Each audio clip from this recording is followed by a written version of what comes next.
Knott of Boyd Knott Coaching, or Kitty at careermakeover.coachesconsole.com. I hope you've had a fantastic week. This past weekend was, for me, a juxtaposition between the graduation and Mother's Day. And for a lot of people, it was a graduation weekend. I know there are probably several other weekends in May that will be full of college and university graduations, but for the University of Richmond, where I am a proud member of the adjunct faculty, Saturday was the graduation day for the School for Professional and Continuing Studies. And I went for my first graduation. I didn't get to go last year, and I was eager to go this year, and I got to see 5 of my students from last year and this year walk across the stage to collect their diplomas. They were all graduate students, some of them working full-time, so it was a real accomplishment for them that they had managed to get their master's degree while working full-time, mostly as teachers or teachers' aides. And then the others were people who had taken some time off in order to get their master's on a fast-track plan so that they could jump into teaching first thing next year. So it was great to see them, great to celebrate with them.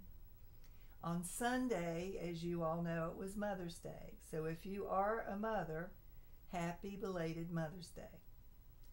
I won't kid you, that was a bittersweet day for me. For those of you who know me and have been around for a little while, you may remember that last year, about this time, my mom was going into a deep decline in her health. She started out sick in April and she died on May 15th. So last year, Mother's Day was May the 10th. And I remember it because not only was she struggling that day, she couldn't get her breath.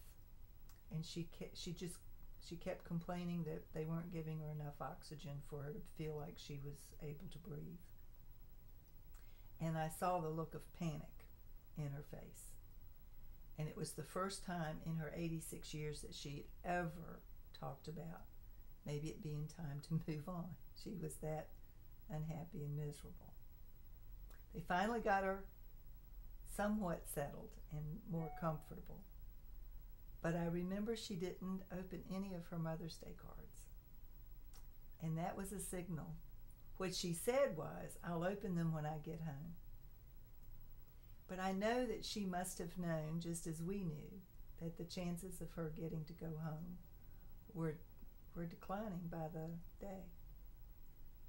So she never opened those cards. And I have missed her every day since she passed away, and I know I will continue to miss her. But I shared with my sister that at least now we were finally through the first year of firsts. The first Thanksgiving, the first Christmas, the first Valentine's, the first birthday, and now the first Mother's Day. So it was a little bittersweet, I have to admit. And all of that, the graduation on Saturday, and then the sadness and juxtaposed with the happiness of other people having moms, all of that reminded me that graduation is a symbol of beginnings and endings, just as funerals are symbols of endings for all of us. And that our lives are made up of high points and low points that we mark on our proverbial calendars as points that we remember and milestones and moments that make us who we are. For example, I remember as clearly, almost as clearly as I remember Saturday, I remember sitting in the heat in my robes for my first diploma from Longwood. It was Longwood College back then, Longwood University now, in May of 1975.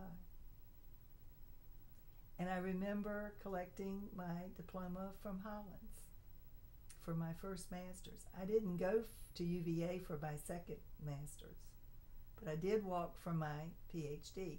And each of those ceremonies were a commemoration of hard work completed and an old phase in my life done and a new phase about to begin.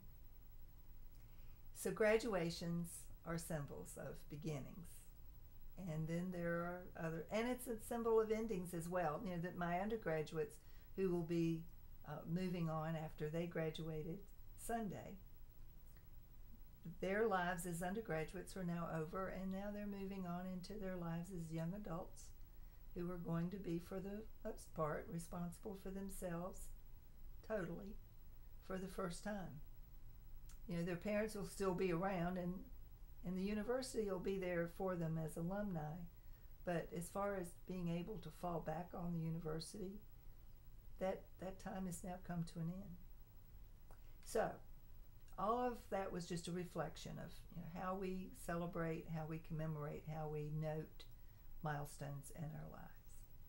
And I want to suggest to you that all of that adds up to, there are no coincidences and there are no accidents, and whatever moments, milestones, ups and downs we celebrate or commiserate with in our lives, they're all a part of what makes us unique, what makes us special, what makes us who we are. And so there are no regrets, and there are no woulda, coulda, shoulda.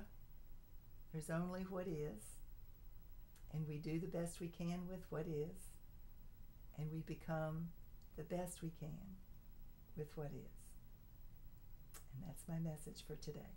Now, if you think that's a bunch of hooey, please let me know. I'll be happy to have that conversation with you. If you agree with me, I would love to hear that too. Have a great rest of your day, a great rest of your week, and I will talk to you again soon.